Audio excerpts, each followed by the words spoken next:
যখন ঈদগাহের দিকে যায়, এটা আনন্দ না? ওই আনন্দের দ্বারাই তার গুনাহ মাফ হইতেছে। ঈদের নামাজ পড়তে যাও, ঈদগাহের দিকে হেঁটে হেঁটে যাও। আরে এই জমিন আল্লাহ পাকের কাছে গর্ব করে, আর রব্বুল আলামিন তোমার ইমানদার বান্দা আমার উপর দিয়া পা রেখে যাইতেছে, জমিন তোমার জন্য সাক্ষী হইয়া যায়। এজন্য আল্লাহর হাবিব বলেন, ঈদের দিনের একটা সুন্নত আছে, যাও এক পথে ফিরে আসো আর এক পথে। কেন? বলে যাইতেও জমিন সাক্ষী হইল, আসতেও জমিন সাক্ষী হইল। হে ঈদের দিনে এই যে আনন্দ, এই আনন্দের কারণে বান্দার জিন্দেগির গুনাহ মাফ হয়ে যায়। কিন্তু ঈদের দিনে আমি একটা গাড়ি ভাড়া করছি, ডেক সেট লইয়া নাইচা গাইয়া ঘুরে আসলাম ভাঙ্গা চৌরাস্তায়। আল্লাহ রসুলের হুকুমের খেলাফ হইল। মেরে দোস্ত, এই আনন্দের কারণে আমার আখেরাত বরবাদ হয়ে গেল, জাহান্নামের দিকে রওনা করছি। নাউজুবিল্লাহ। এই গান বাজনা করার সময় যদি কেউ মরে, কি হবে ফলাফল? আমরা তো জানি না। নিঃশ্বাসের কোনো বিশ্বাস আসেনি বলেন? আছে? আমি মনে করেন গাড়িতে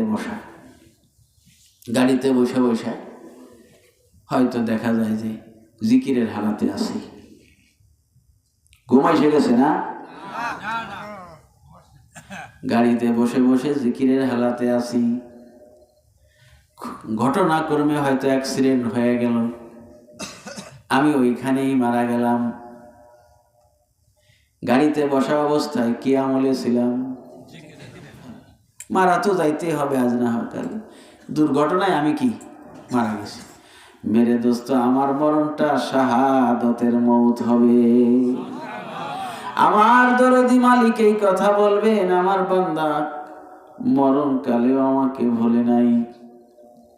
আমি জিকিরের হালাতে ছিলাম, আমার মৌত হয়ে গেল। আল্লাহ না করেন গাড়িতে বসে বসে আমি ফাহেসা ছবি দেখতেছি, বদ মহিলা, খারাপ চরিত্রহীন মহিলা, বস্ত্রহীন মহিলার দিকে তাকায় আছি। ও ভাই, হঠাৎ করে অ্যাক্সিডেন্ট হয়ে আমি মারা গেলাম। আমার মরণটা নেকের উপরে হয় নাই, আমার মরণটা গুনার উপরে হইল। আজকে কি তোমাদের সেই এই ইংরেজি নববর্ষ কয় না কি বলে? হ্যাঁ, মরছেন দুই একজন এই পর্যন্ত মরে গেছে। মরল কেমনে? কয় হাতের ভিতরে বাজি লইছে, পাওয়ারফুল বাজি হাতের ভিতরে লওয়ার কারণে হাতের ভিতরে বাজি বাস্ট হয়ে গেছে, জায়গায় মারা গেল। মরণটা কি জাহান্নামী মওত না শাহাদাতের মওত? এই তো কামাইশ। মেরে দোস্ত, যুবকরা মনে করতেছো আমরা মরবো না হুজুর, আর বুড়া মানুষ যারা আছে আগে মরবে, আমরা যুবকরা মরবো না। এখন তো দেখি বুড়ার চাইতে যুবক আগে বেশি মরতেছে, অ্যাক্সিডেন্টে মরতেছে, মোটরসাইকেল দিয়ে চালায়, কোনো কি নাই, ট্যাক্সও নাই, জলবে চালাই মনে করে যে আকার দিয়ে উঠতেছি আমি। আর দুনিয়ার মেয়ে ছেলে যুবতী মেয়েরা যারা আছে আমার দেখে সব আশেক হইয়া যাইব। আমি পালসার মোটরসাইকেল চালাই, এত জোরে চালাই, সেমনিরা সব আমার পাগল হইয়া যাবে। মেরে দোস্ত, সেমনি পাগল করতে গিয়া তুমি জাহান্নামে। এই মোটরসাইকেল তো কি দরকার ছিল? কোন অফিসে চাকরি করো বেটা? কোন অফিসে চাকরি করিস তুই? মোটরসাইকেল কেন? আর মোটরসাইকেল যে একটা মরণ যান, এটা জানো না?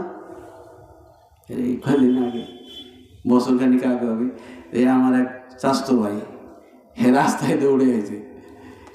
কি হয়েছে ভাই, কি হয়েছে?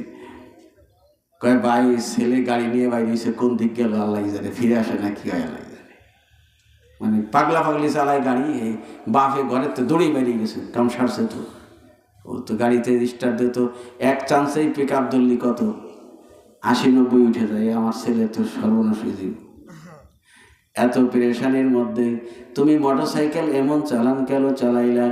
আরে মরণ যেভাবে আছে সেটা হবে ঠিক আছে, কিন্তু হাতে ধরে মরণ কামাই করার কথা তো বলা হয় নাই। দুর্ঘটনা হইতেই পারে, কিন্তু আমি কেন অসিলা হব?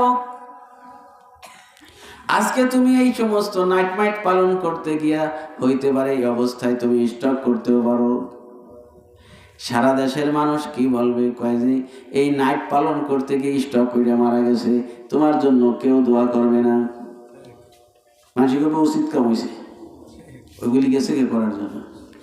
আর যদি ইবাদতের হালাতে তোমার মওত হয়, লোকেরা সাক্ষী দিবে এই লোকটা ইমানদার, ইমানের হালাতে তার মওত হয়ে গেছে। আরে তুমি নাচো, কার দেওয়া পাও দিয়ে নাচো, কার দেওয়া হাত দিয়ে নাচো, কার দেওয়া মুখ দিয়ে গান গাও। আল্লাহ পাক রব্বুল আলামিন যে কোনো সময় তোমার পাওকে অকেজো করে দিতে পারেন, যে কোনো সময় তোমার হাতকে অকেজো করে দিতে পারেন, যে কোনো সময় তোমার চোখের আলো নষ্ট করে দিতে পারেন, যে কোনো সময় তোমাকে বোবা বানিয়ে দিতে পারেন। এই অঙ্গ প্রত্যঙ্গ মাওলায় দিয়েছেন গুনার কাজে ব্যবহার করার জন্য নয়, এই অঙ্গ প্রত্যঙ্গ মাওলায় দিয়েছেন নেক আমল করার জন্য। এই জন্য বলতেছিলাম, দেখেন এই দুনিয়ার হায়াত তো শেষ হবেই। ও যুবকরা, তোমরা মনে একটু বুঝাও, ডেকসেট বাজাইয়া কি লাভটা পাবো? আমার কাছে কো কি লাভটা পাবো? নগর কান্দায় ঢ্যাং ধুমধাম করে ডেকসেট বাজাই দিল, খুব ডেকসেট বাজাইছে, লাভটা কি হইল? আমার কও তো একটু, লাভটা কি? লাভটা এই হইল, আল্লাহ পাক তোমার উপরে নারাজ হয়ে যাবেন, কোন কাজের মধ্যে বরকত পাইবা না। আরে শোনো, কেউ তো তোমাকে লাঠি দিয়া মারতেও আসবে না, কিন্তু যত ইমানদার এলাকার মধ্যে আছে সমস্ত ইমানদারেরা অন্তরের ভিতরে ব্যথা পাইছে।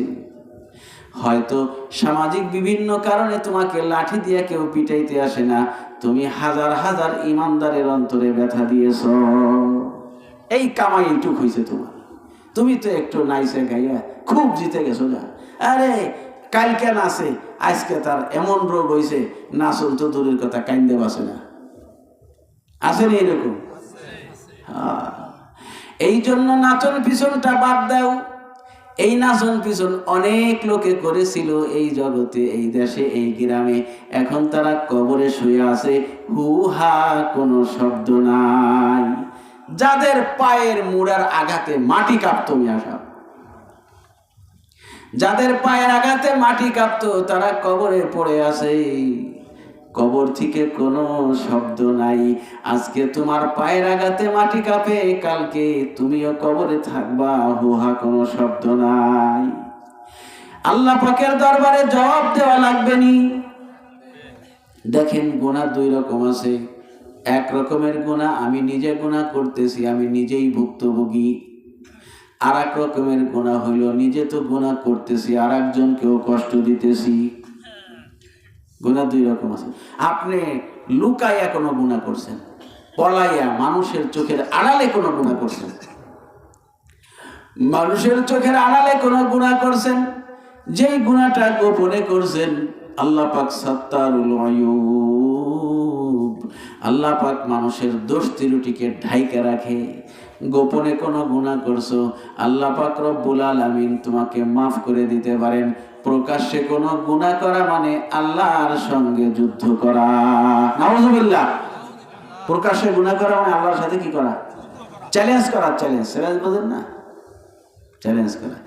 আরে এই জন্য খবরদার, গান বাজনার ভিতরে কখনো যাইও না। কি লাভ আছে, কি স্বার্থ আছে? তোমরা গানের মধ্যে মজা পাও, আমিও যদি গানটা একটু মন দিয়ে শুনি, সুললিত কণ্ঠের যুবতী মহিলার কণ্ঠ শুনলে তো ভালোই লাগার কথা। কেন বিরোধিতা, কেন শত্রুতাই? মেরে দোস্ত আর কিছু নয়, ওটা গান নয়, ওটার ভিতরে বিষাক্ত জহর দেওয়া আছে। ওই গানের কারণে হাজার হাজার যুবক যুবতী ইমানহারা হইবে। বিবাহের অনুষ্ঠানে তুমি ডেকসেট আনো, ফলাফলটা কি? সব কথা মুখে বলাও কষ্ট। ডেকসেট আনার অর্থটা কি? যুবকরা ডেকসেটের জন্য পাগল কেন? কথাটা বুঝতে হবে। ও ভাই, আজকাল তো গান শোনার জন্য ডেকসেট ভাড়া করা লাগে না, প্রত্যেকের হাতেই যত রকমের গান হইতে পারে সবই আছে। তৈলে 5,000 7,000 টাকা দিয়ে ডেকসেট আনো কেন? ডেকসেট এই জন্য আনতেছো, এই জমিনটাকে তুমি নাপাক করবা। সেই জন্য যখন কোনো বাড়িতে ডেকসেট আনা হয়, ডেকসেট আনার কারণে এলাকার উঠান্ত বয়সের যুবতী মেয়েরা সেখানে আড্ডা জমায়, এলাকার যুবক ছেলেরা সেই বাড়িতে আড্ডা জমায়। আড্ডা জমায় রাত্রের বেলায়, দিনের বেলায় ঠাট্টা মশকারি আর কি ফাজলামি, এইগুলি করে করে যুবক যুবতীরা তাদের চরিত্র ধ্বংস করে দেয়। বিশেষ করে রাত্রে বেলায়, আরে কার মেয়ে কোথায়, কার ছেলে কোথায়, কে খবর লইবে? কোন ইমানদার পিতা মাতা আছে যে তার বাচ্চা কাচ্চাকে সামলাইবে? বাচ্চা কাচ্চাই বলে, মায়ও বলে, আজকে ওই বাড়ি একটু বিয়া পোলাপান একটু আনন্দ করে, এরকম করো কেন? ওরে আনন্দ তো নয়, চরিত্র ধ্বংস। আনন্দ না তো, জিনা বেবিচারি। এই জন্য আমরা তো এটা বুঝি, তোমরাও বোঝো, কিন্তু আমরা চাইতেছি এই জাতি, এই উম্মত যেন ধ্বংস না হয়। কোন এলাকার মধ্যে যদি জেনা চালু হয়, বেবিচারি চালু হয়, চরিত্রহীনতা চালু হয়, মেরে দোস্ত, সেখানে আল্লাহ পাকের গজব আসে। সেই গজব থেকে ইমানদার বেঈমান কেউ রেহাই পায় না। অনেকে মনে করতে পারে আমি আমার বাড়ি গান বাজাবো, হুজুরের কি হয়েছে? হুজুরের কি হয়েছে তুমি তো বুঝতেছ না। হুজুরের কি হয়েছে মানে মুসিবত আসলে হুজুর বেটাও বাঁচবে না। মুসিবত আসলে, হ্যাঁ, মুসিবত আসলে হুজুরও বাঁচবে না। ও ভাই, যে হুজুর না সেও বাঁচবে না, যে ইমানদার সেও বাঁচবে না, যে ইমানদার সেও বাঁচবে না, যে ইমান হারা সেও বাঁচবে না। মুসিবত কিন্তু বাইসে আসে না, একসাথে আসে। এই জন্য যখন কোনো নাফরমানি হয়, ইমানদারদের ইমানি দায়িত্ব সেই নাফরমানিকে প্রতিহত করা। আল্লাহ রাসূল বলেন ইমানদার কাকে বলে? আমরা তো সবাই মুসলমান বলে দাবি করি। মান রাআ মিনকুম মুনকারান ফালিয়ুগাইয়িরহু বিয়াদিহি ফাইন লাম ইয়াস্তাতি ফাবিলিসানিহি ফাইন লাম ইয়াস্তাতি ফাবিকলবিহি ওয়া যালিকা আযাফুল ঈমান। আল্লাহর হাবিব বলেন, শোনো ইমানদার কাকে বলে, ইমানদারের পরিচয়টা একটু শোনো। মান রাআ মিনকুম মুনকারান ফালিয়ুগাইয়িরহু বিয়াদিহি, তুমি যদি কোনো নাফরমানি দেখো, গুনার কাজ দেখো, তো হাতের দ্বারায় বাধা প্রদান করো। সুবহানাল্লাহ। কিসের দ্বারায়? হাতের দ্বারায় বাধা প্রদান করো। মান রাআ মিনকুম মুনকারান ফালিয়ুগাইয়িরহু বিয়াদিহি, যদি কোনো নাফরমানি দেখো, হাতের দ্বারায় ঠেকায়া দাও, যদি তোমার শক্তি থাকে। আরে নগর কান্দার ভিতরে মাতুব্বার গোষ্ঠী যদি ঠিক হইয়া যায়, কারো বাপের ক্ষমতা নাই গুনাহ করার। এই কথা ঠিক আছে? নগর কান্দার মাতবার তো মাতুব্বর গোষ্ঠী, শুধু নগর কান্দার মাতবার না, সারা থানার মাতবার।